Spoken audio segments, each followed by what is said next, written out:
Broadcasting from Salisbury University campus, this is WSDL Ocean City, NPR News Talk 90.7.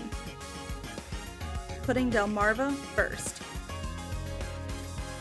Stay tuned for Delmarva Today with your host, Don Rush.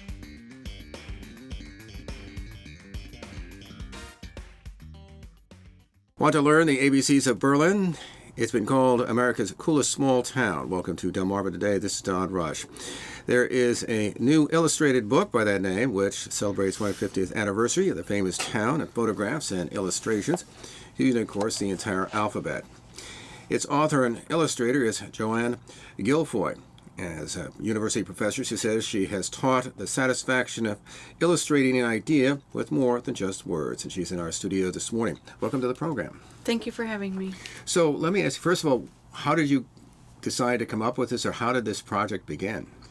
Actually, it went way back to a hardback book that I had written called Flying Over Delmarva. When I got it finished, my daughter, who's a doctor in the Navy, said, "Mom," and I have two granddaughters, she said, "You need to do an ABC book." And I went, So I did.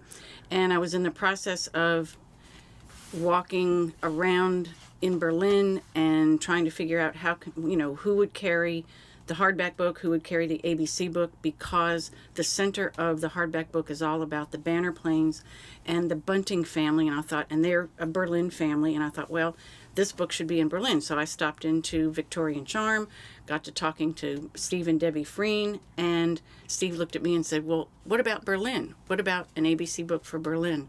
And I went, I don't know anything about Berlin. So he literally handed me the book produced by Arcadia that the Historic Foundation had partnered with, and that was a few months ago. So, and half of it's in color, half black and white. What's the thinking behind that? Having been an art educator and raised two kids, I remembered that you can read books to kids, but at some point they need something to do.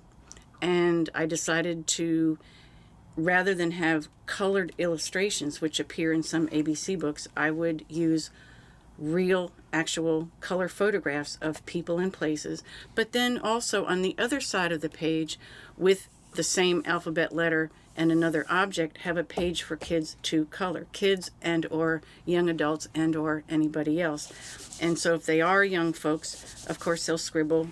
As kids get older and young adults and adults, then there's more detail for them. So it's a combination of both. I wanted both.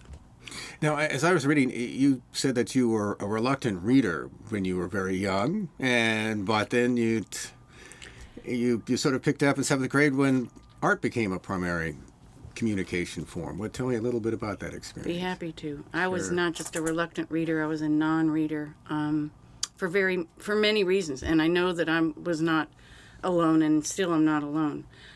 Kindergarten, I was very sick, had much illness. 1st grade, I had all the childhood diseases. Now you have to remember, in the 50s, we did not have vaccinations. I got one childhood disease after the other, and a couple of times had more than one. And I can remember our doctor coming to the house with a black bag. They had me parked on the sofa.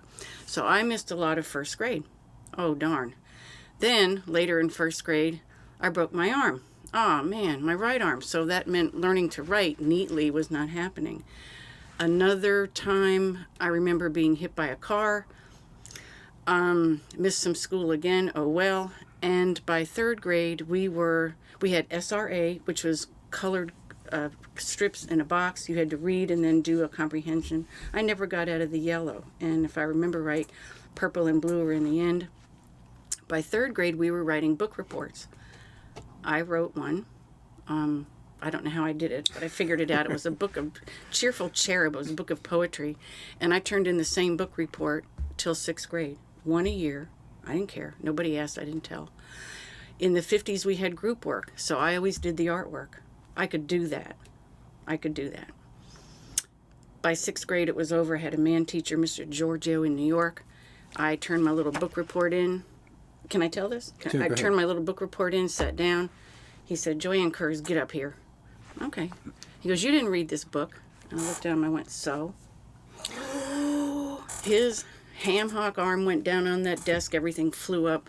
He was ready for me. He handed me a book. He said, you take this home. You have your mother listen to you read it. And I went, oh, man. On the terrace. And then bring it back to me. Well, I did. It was torture. But that was the beginning. And I brought the book back. The book was Pippi Longstockings. I was just like her. Anyway, that was it. And by 7th grade, I'm reading.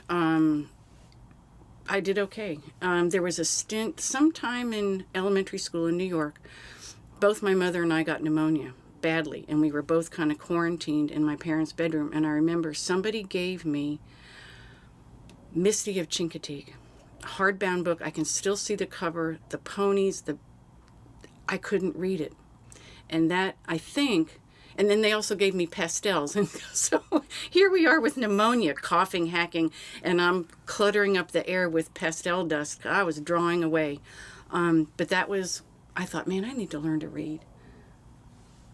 I was in love with horses, and eventually in high school had a thoroughbred. But anyway, I decided I needed to learn to read. Now, were you always good at art, at drawing? Or is it just something was always there? Yes. And Yes. What is that? What is it like to sit down and draw something? What is that experience like? Sometimes it's easy, sometimes it's very hard. But the difference is, I guess, one of the things I've inherited is the motivation to keep trying.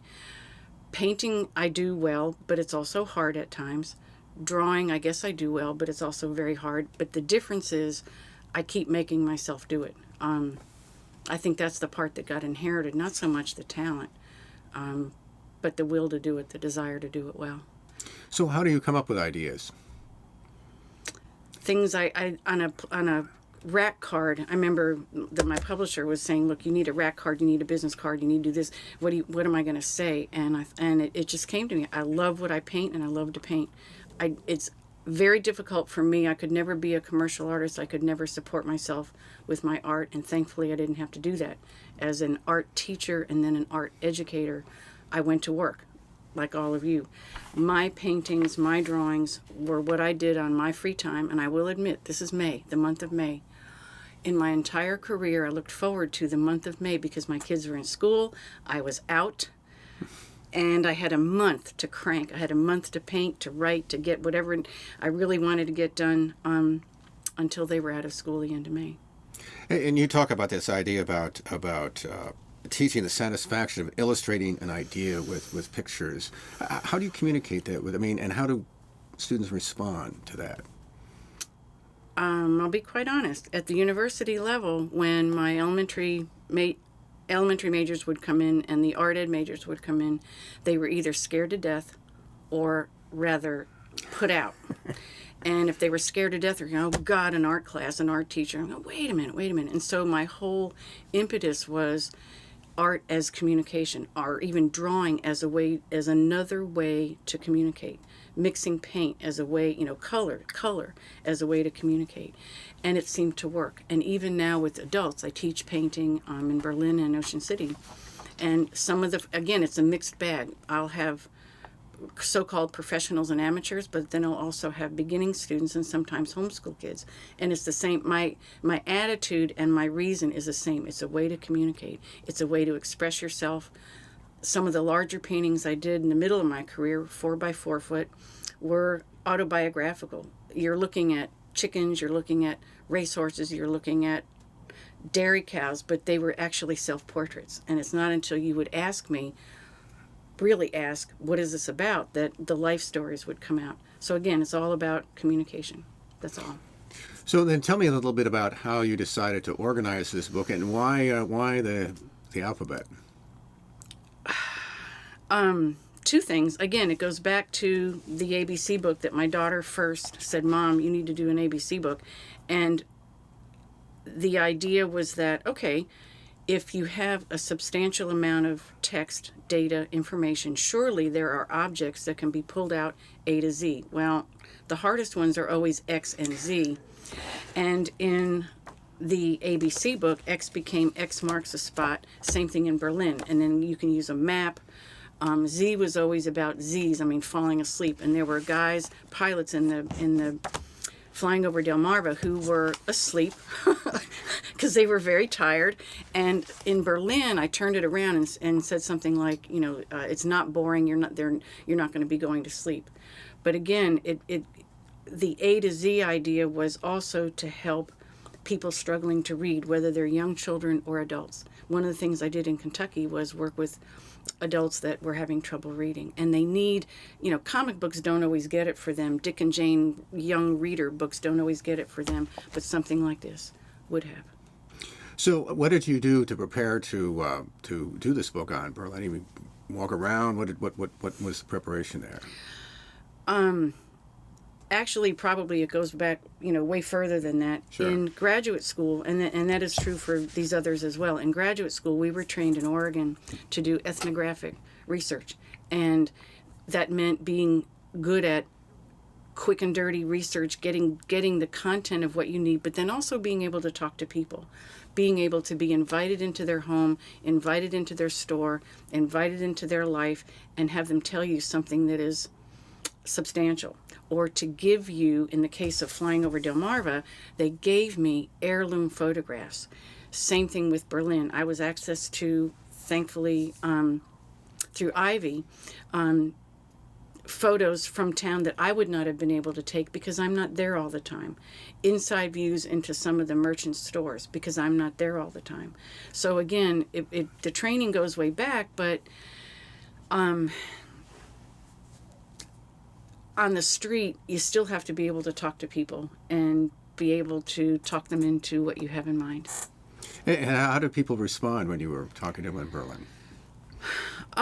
Very positive. In fact, I kept going back to Victorian Charm, talking to Steve and Debbie and giving them an update on where I was, and meeting Ivy at the town center, and then again later on the mayor. It basically fell into place, and I had the text done. She approved it, Ivy Wells, that is, and then it was just a matter of gathering photos. Now it was almost hard, but the black and white photos here, and you mentioned Isaiah Fassett, but there was also a black and white from Esham's. There were a couple of photos that came from the Historic Foundation there, and I worked with Susan Taylor, who actually helped with the Arcadia book, and she went back to her board, got me the images I needed, because you can't take pictures of these. I mean, you can't walk around town, these people aren't here.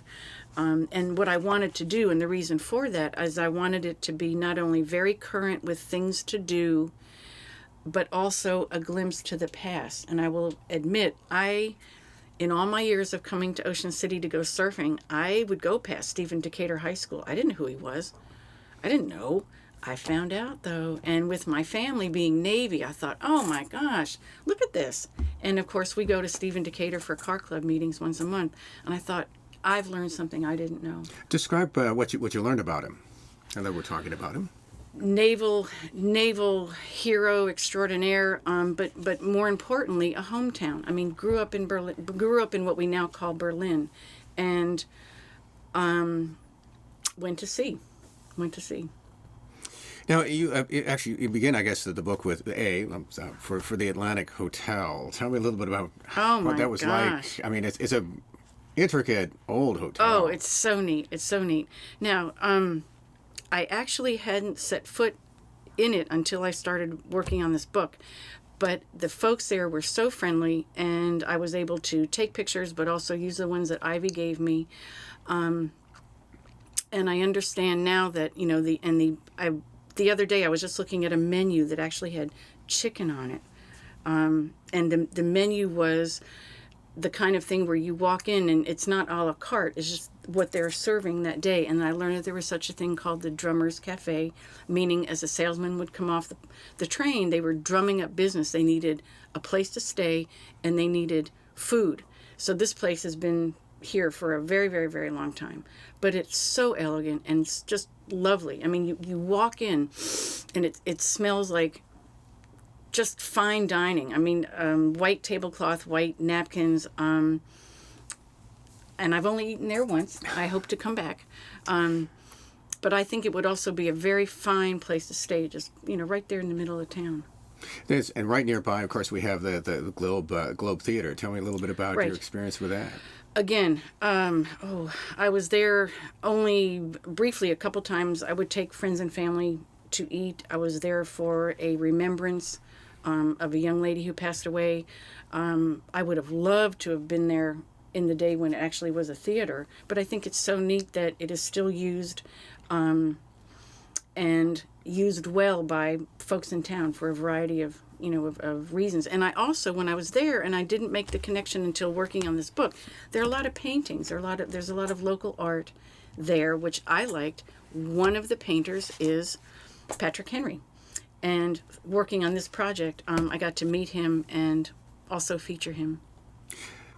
What did you think, by the way, of Patrick? Actually, I've met him many years ago on some other story, talking about obviously painting and so on. Why did you decide to include him in this? Particularly, you have him on the back. You actually have one of his famous. He was an art teacher, and he's from here. He's like my hero. He got to do everything I wanted to do. I've always wanted to live in this area and be an art teacher, and he got to do it.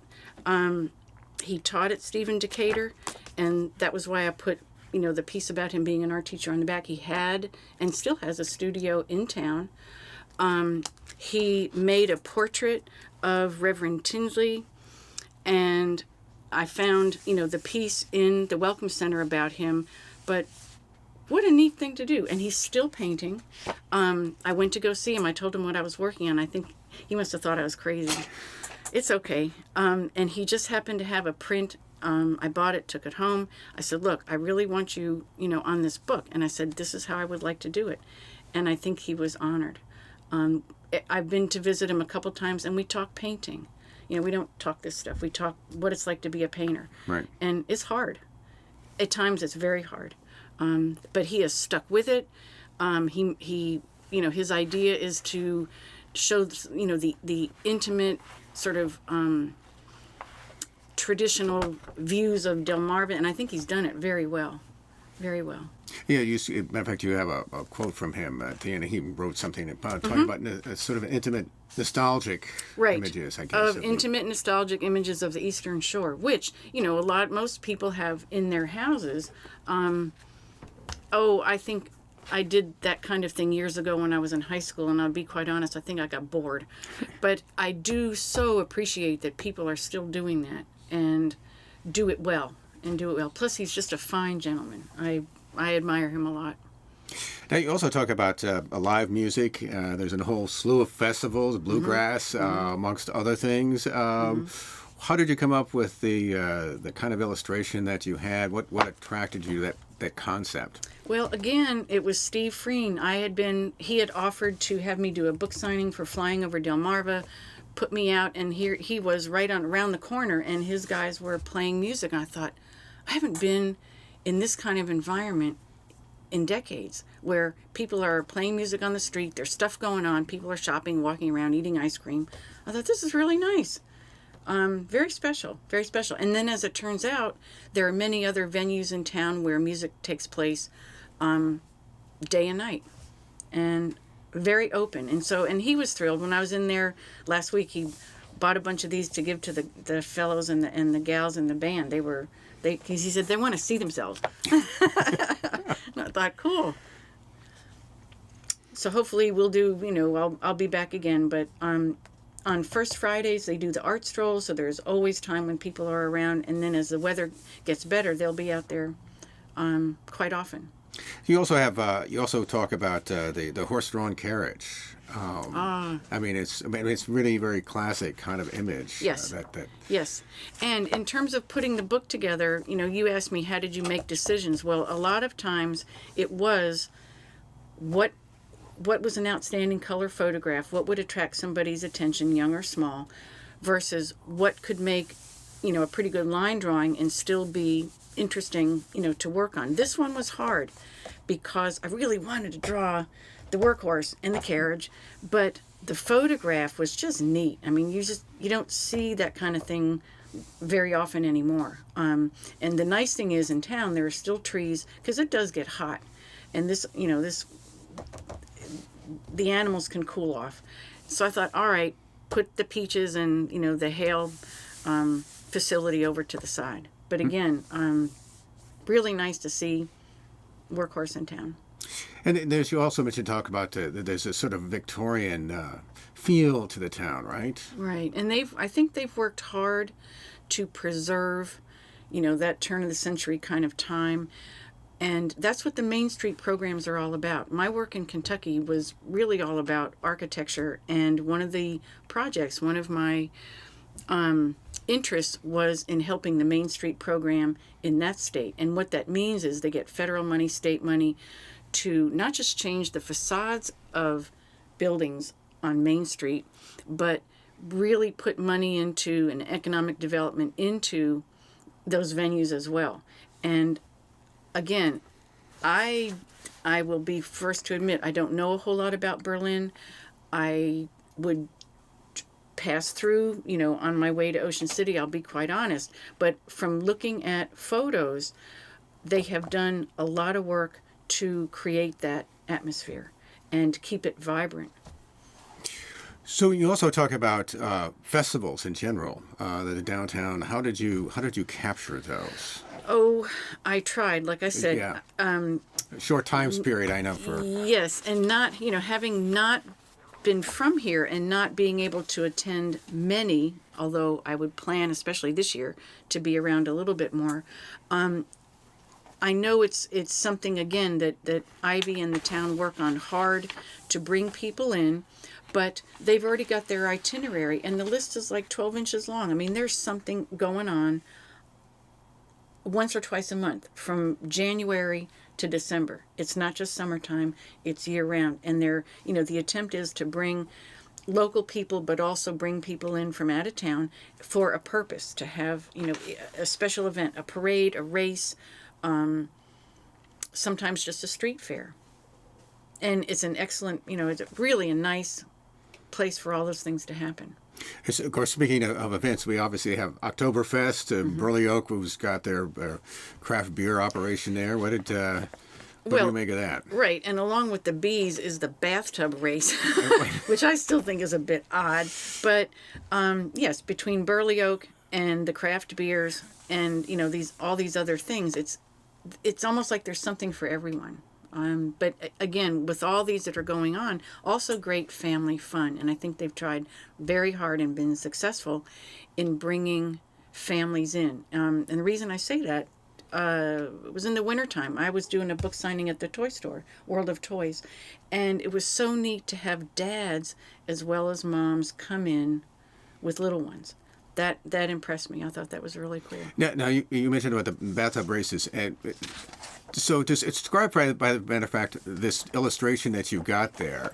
I think it is. Right. Because I was trying to figure, I was looking at it saying, well, gee, now what exactly is this? What is that? Well, again, I was asking the same thing. And this was one of those times I was trying to figure out which do I do in color, which do I do as a drawing, for people to color. And I just made the decision, the color photograph about the boutiques and busy shoppers had more people, and it was really clear they were shopping. So I thought, okay, leave that alone. Who wants to draw people? But these things, these bathtubs on bikes, it blew my mind. And then when I went to the Welcome Center, and I actually got to see one, and then I got to see photos of others, I thought, oh, I get it. I still think it's a little weird.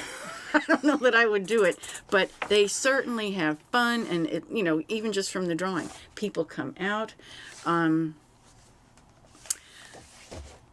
That was what makes Berlin. I don't know anywhere else where this, where this kind of thing takes place. Did you? Was there something that surprised you as you sort of visited the town and got familiar with all the things that are going on in its history? Is there anything that came or was impressed you? The thing that came out over and over again, and it started for me at the Worcester County Arts Center Council, but with every vendor, and again too with Steve and Debbie Freen, everybody was so nice. And when I began working with Ivy to nail down the text, the thing I had learned or been told with the other ABC book was everything has to be an object. It can't be an adjective. It can't be a verb. It has to be an object. An object. Okay. So we're working on K, and kids is fine. She crossed out what I had and put kindness. And I said, that's not an object. She said, do it. And then I realized she was right. You know, when you go into the different vendors, the different stores, and just in dealing with everyone in general, they're nice. And then here's this older lady, and I looked at this photo, and I thought about it today. I hope to meet her. I think I saw her in another photograph with the bathtub bikes. I don't know what you call those things. Yeah. I've not met her, but I loved her hands, and I love that she was smiling. And she's a volunteer. You know, a volunteer. So that's it. It's a nice place, and I make an excuse to go there. Get ice cream, visit the store, teach an art class, walk around for a while, and then when I think I better get back to work, I leave. Now, you mentioned a moment ago that you also did another book, Flying Over Delmarva. Mm-hmm. Tell me a little bit about that. It's... Oh, my. Just briefly, in the few minutes that we have left. Right, very briefly. I came here 4 years ago and made fast friends with some of the pilots where I volunteer at the Georgetown Airport in the maintenance hangar. And got to thinking about, perhaps in the 60s, I've always wanted to know where the banner planes come from, where they go, because it's not Ocean City.